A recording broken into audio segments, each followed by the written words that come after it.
My name is Emily, and I'm 44 years old. I work on TV, and my husband, Tom, also 44, has a photography studio. We started dating in high school and got married when we were 26. We were each other's first boyfriend and girlfriend. It felt like we were meant to be together, and we never really thought about being with anyone else. When I was 25, I lost my parents in an accident. It was really tough, but I couldn't imagine going through it without Tom. He was like family to me. After we got married, Tom moved into the house my parents left me, and it felt like I had both my parents and Tom looking out for me. 2 years into our marriage, we had a son, and we were very happy. Tom was great at helping with chores around the house and taking care of our child. He was the ideal husband for a couple like us who both worked. However, my mother-in-law, Jen, didn't like the fact that Tom, a man, did household chores. I want to talk about something that happened 10 years ago because of this. When our son started elementary school, Jen, who lived about 30 minutes away by train, started visiting our house more often. This was because after-school care at elementary school ended earlier than at nursery school, and we needed her help to pick up our son, who couldn't stay home alone yet. Around the same time, my father-in-law, Steve, had retired and was at home more often. Jen had always been a housewife, and Steve couldn't do any household chores. So, whenever Tom naturally started preparing meals in the kitchen, she would say things like, "A man shouldn't be in the kitchen," or "I can't believe this." Our generation would never imagine such a thing. When I first visited Tom's parents' house, she said to me, "Emily, you're going to quit your job, right?" She couldn't let go of the idea that women should be housewives. She also didn't seem to like the fact that I had a glamorous job as a broadcaster. But Tom, who knew me from our high school broadcasting club, always supported my dream of being a broadcaster. Likewise, I supported Tom's dream of being a photographer, and working together was completely natural for us. We managed to get through the tough nursery school days together, and just when we thought elementary school would be easier, we found the after-school care to be less flexible and not very appealing. This situation led to us having to rely more on Jen.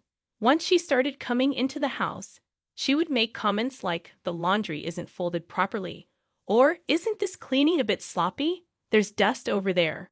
But Tom would casually reply, "Oh, I'm in charge of the laundry. Is that not okay?" Or "It's fine. No one dies from a bit of dust." Yet she would still complain to Tom behind my back, saying, "Aren't you ashamed to let your husband do the laundry?" Or "It's bad for our reputation." However, since her help was appreciated, I just listened without talking back. On the other hand, Jen had old-fashioned views but liked new things. Unusually for her age, she owned a smartphone. "I'm the only one among my friends who has a phone," she would boast.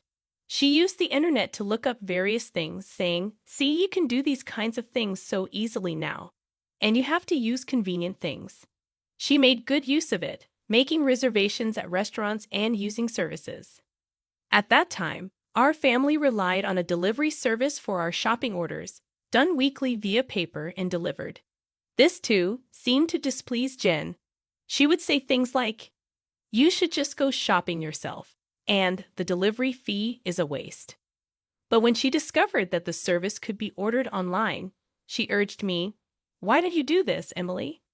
Ordering on paper is so old-fashioned."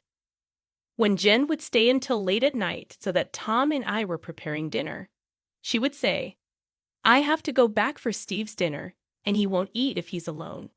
Then she would leave. Steve really couldn't do any housework at all. "Tom, why is it that you, who grew up in such an environment, are so cooperative with household chores?" I asked Tom once.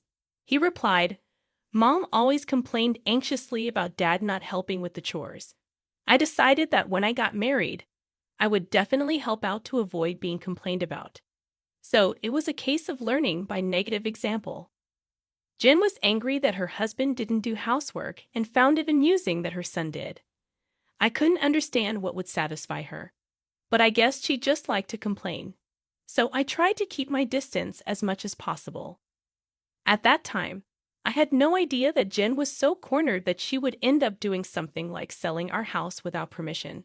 Yes, that summer, I was offered a chance by my company to go on a 2-month business trip overseas to participate in a sports broadcast at the World Championship. It was a rare opportunity, and I felt rewarded for all my efforts. I couldn't pass up this chance, so I immediately consulted with Tom. He was busy with various things and said, "Of course, I want to help. But I'm not sure I can manage to take care of our son John while working," I said uncertainly. Then Jen, who was listening, offered, "Then I'll take care of things at home for a while." Despite my concerns due to past experiences, I had no one else to rely on and decided to entrust my son to Jen. We considered having Tom and John stay at Tom's parents', but it would be difficult to commute to school from there. So Jen decided to come to our house on weekdays. Then, I set off on my business trip, successfully completing the sportscasting work and managing to advance my career. Exhausted and relieved to finally return to the U.S., I arrived at my house on a weekday afternoon, a heavy suitcase in hand, only to be greeted by Jen at the entrance as if she had been eagerly waiting for me. As I was about to thank her for taking care of the house during my absence, she uttered something unbelievable. "This house sold for $300,000, so I'm taking the full amount." My tired mind couldn't comprehend what she said for a moment. "This house? Our house?" I asked in disbelief, to which she replied with shining eyes, "Yes, this house." Confused and struggling to make sense of the situation, I replied just that, and Jen burst into laughter, exclaiming, "What are you talking about, Emily? Why would you lie like that? There's a registration certificate in your name." I won't be fooled. She stood there, arms crossed, looking stern. Feeling the conversation was going nowhere, I decided to change the topic to calm her down. "Well, let's set that aside for a moment. Why are you selling it?" I asked. "What belongs to the wife belongs to the husband, and therefore to me. I'm using it to build a new house." Her eyes were bloodshot as she said this, and I started to feel scared. "A new house? Whose exactly?" "Mine and my husband's." "And you guys will live there?" "This way, Tom won't have to do household chores anymore." "I've been so sorry for him," she continued. "I raised him not to do such things, and I won't allow Tom to do household chores in the future." She said this with a look of truth on her face. As I pieced together the story, it turns out that shortly after we got married, when Tom was in the kitchen, she told him to let me do such things. Tom had replied, "No, this house is Emily's. I have to do at least this much." Apparently, she had misconstrued this to mean that Tom was doing chores because he was living in my house. She always believed that Tom actually didn't want to do household chores and preferred to focus on his work. The idea of a working couple cooperating in household chores just didn't exist in her mind. Furthermore, I later found out that after Steve retired, his pension was less than expected, and he struggled to find re-employment. This led to them feeling insecure about continuing to live in their rented apartment. In desperation, they resorted to such an unthinkable action. "No, this house isn't mine, and Tom thinks it's normal to do housework," I said. But Jen interrupted me. "Lies, all lies. You're just interpreting things to suit yourself." I wanted to say that it was actually her doing that. But I first needed to get the facts straight. "Where did you sell it?"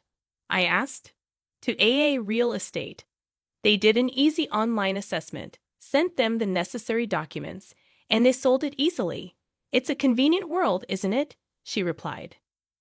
It turns out she found an easy evaluation real estate agent online and requested the sale through them. The buyer was looking for a house in that area. "You won't get such a high price for a house this old anywhere else," they said. "They convinced me it was the right time to sell. That's why you should be grateful." Selling a 20-year-old house for $300,000. "I found a good real estate, didn't I?" she added. I looked up the real estate company online and found a website that seemed right. I tried calling them, but there was no answer. When I asked Jen if she had visited the real estate company at this address, she replied, "No, I didn't go there. You don't need to go do that nowadays." I told her, "First, Go to this address tomorrow. If you don't, I won't discuss this any further," and reluctantly she left. The next day, I received a tearful call from her. It's not there. The real estate company doesn't exist at the address. There was only a dilapidated wooden house, seemingly uninhabited," she said, welling up. I was so astonished by her foolishness that I burst into laughter when she returned. She explained that during my absence, she'd have found a house registration certificate in my name and thought she could sell it. So she contracted the real estate agent who shamelessly assured her, "Even if you're not the owner, it's fine if you have that certificate. Some people pass away after all. Just provide us with the family register and signature certificate." Naively believing them, she sent all the requested documents to the agent. When they found a buyer, they asked for a deposit, half of the commission fee. So she transferred $4,800, half of the $9,600 commission on the supposed $300,000 sale. I called the police to explain the situation. 2 officers came to our house.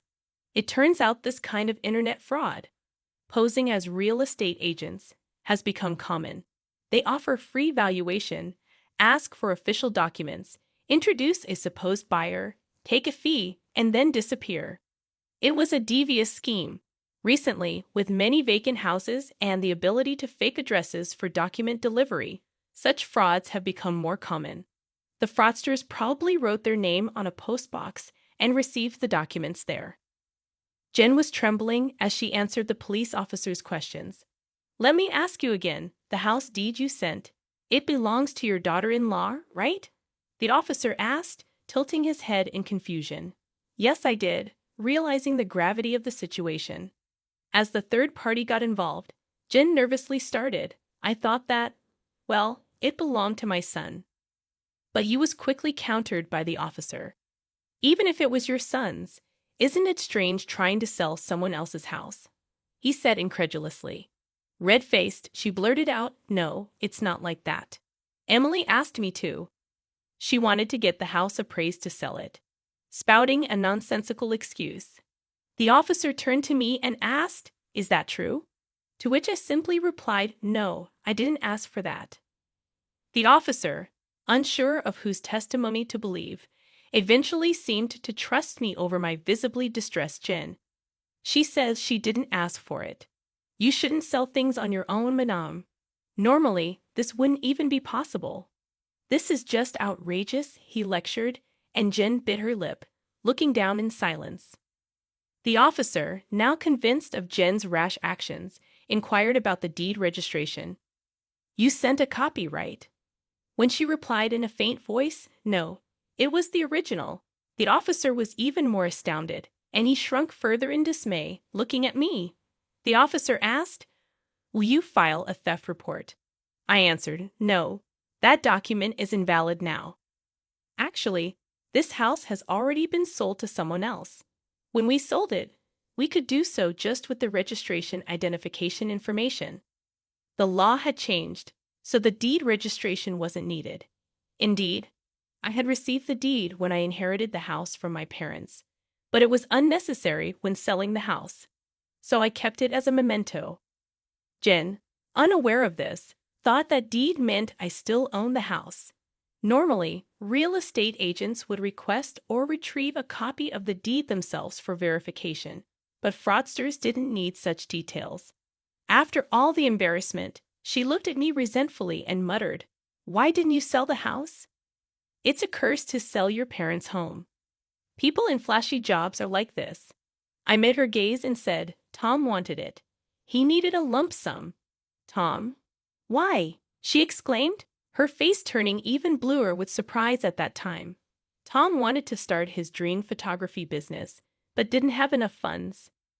The house was our only significant asset, so we sold it to an acquaintance and rented it back." When I explained everything in one go, Jane's shoulders slumped as she muttered, "So Tom's success now is because you sold the house, Emily." Well, I could say that, but I believe that spouses should stick together through thick and thin. "We're in this together," I replied. Upon hearing this, Jane suddenly began to cry bitterly. I wanted to work too, she sobbed. My husband can't do anything, even now after his retirement. He does nothing. What has my life been for? Her litany of complaints against Tom continued, leaving the police officer struggling to complete the report. Ultimately, the fraud report was filed. But even after 10 years, the culprits have not been caught. It's unlikely that the money will ever be recovered. Following the incident, Steve became vigilant over Jane's actions and took over all financial control, denying her any access to money. Whenever she needed something, she had to request it from him and would be given cash. It's so suffocating, Jane complained to Tom, who reminded her that she brought it upon herself. Now with no disposable income, she works through senior job listings and currently teaches the elderly how to use smartphones. She's well regarded for her ability to empathize with the struggles of older learners. Steve, perhaps due to his pride, found senior jobs unsuitable and quit soon after starting, providing no income. Nowadays, Jen is busier, often leaving him with household duties as she goes out. Interestingly, he's taken an interest in cooking and is getting quite good at it. The roles in Tom's parents' house have reversed, but both seem to have found new fulfillment. As for me, after my overseas business trip, I successfully climbed the career ladder and now anchor the evening news. Tom's photography studio is thriving, and we've managed to save enough to consider buying back and renovating the family home. We are grateful to our acquaintance for allowing us to keep the house despite the outrageous incident. It worked out well for Tom's parents in the end. Our son is turning 17 and approaching adulthood, so I've shared this story with him as a cautionary tale about internet fraud. However, to preserve his grandparents' dignity, I've kept the part about them trying to sell our house a secret.